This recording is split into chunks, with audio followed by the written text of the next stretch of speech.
Halo teman-teman semua, nama saya Iwen Nanyana. Saya dari Fakultas Hukum, Ilmu Sosial, dan Ilmu Politik. Di sini saya akan menceritakan bagaimana sejarah perkembangan Pancasila dari masa ke masa. Kita mulai dari awal kemerdekaan Indonesia di tahun 1945 hingga 1949. Lahir di tengah perjuangan masyarakat Indonesia, Pancasila berhasil menjadi jiwa yang menyatukan seluruh bangsa Indonesia.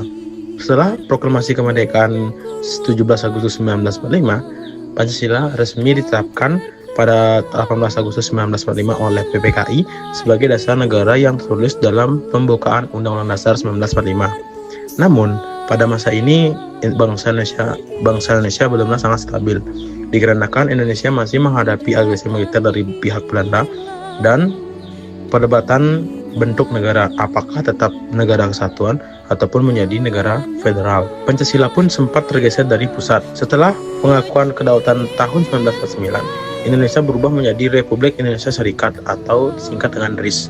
Pada masa ini, konstitusi RIS menggantikan Undang-Undang Dasar 1945 dan dasar negara yang dipakai dalam pasal 2 konstitusi RIS yang menyebutkan ketuhanan yang Maha Esa, perikemanusiaan, dan seterusnya. Secara prinsip masih mencerminkan Pancasila, namun tidak lagi disebut secara eksplisit. Lalu pada tahun 1945 hingga 1959, masa demokrasi liberal pun dimulai. Kebebasan berpendapat sudah mulai berkembang. Masa ini disebut demokrasi parlementer. Partai politik tumbuh pesat dan sering terjadi pergantian kabinet. Pancasila tetap menjadi dasar negara, tetapi maknanya sering diabaikan karena politik praktis lebih dominan. Perbedaan ideologi muncul, ada yang ingin menggantikan Pancasila dengan ideologi lain seperti komunisme ataupun Islam politik. Setelah itu di tahun 1959 hingga 1966, masa demokrasi terpimpin pun dimulai. Soekarno memanggil kembali Pancasila sebagai ideologi pemersatu. Melihat kekacauan politik, Soekarno mengeluarkan dekret presiden pada 5 Juli 1959 untuk kembali ke Undang-Undang Dasar 1945. Sejak itu, Pancasila resmi dijadikan ideologi nasional dan alat pemersatu keseluruhan kekuatan bangsa. Namun, dalam praktiknya, kekuasaan menjadi sangat terpusat pada presiden. Di akhir masa ini, muncul konflik ideologi besar antara Pancasila dan komunisme atau PKI, yang berpuncaknya pada tragedi G30S PKI 1965. Setelah tragedi G30S PKI pada 1965, kita mulai memasuki masa Orde Baru di tahun 1966 hingga 1998. Disinilah Pancasila dijadikan tameng politik, tapi juga alat pembentukan karakter bangsa.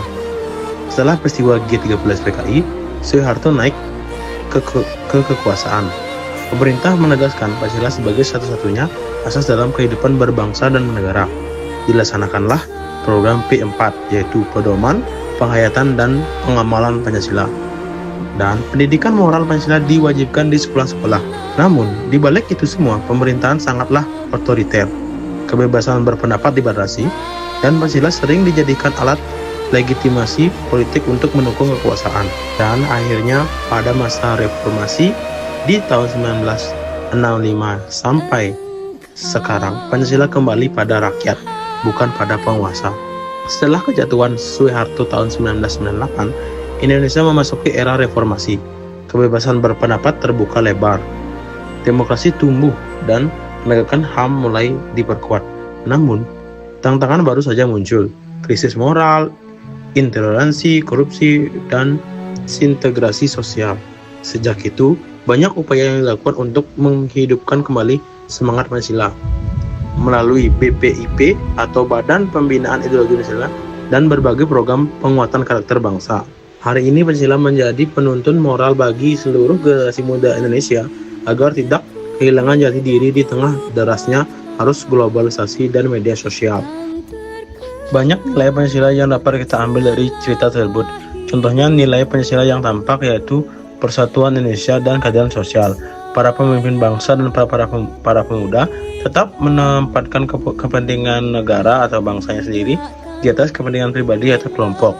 Nah, perjalanan apa yang dapat kita ambil dan bagaimana nilai itu masih relevan bagi generasi muda saat ini? Tentu saja masih relevan bagi generasi muda saat ini. Pelajaran yang dapat kita ambil dari peristiwa tersebut adalah bagaimana kita sebagai masyarakat Indonesia atau para pemuda Indonesia bersatu untuk melindungi atau menjaga keutuhan bangsa kita sendiri. Walaupun kita berbeda-beda, tetapi kita tetap satu.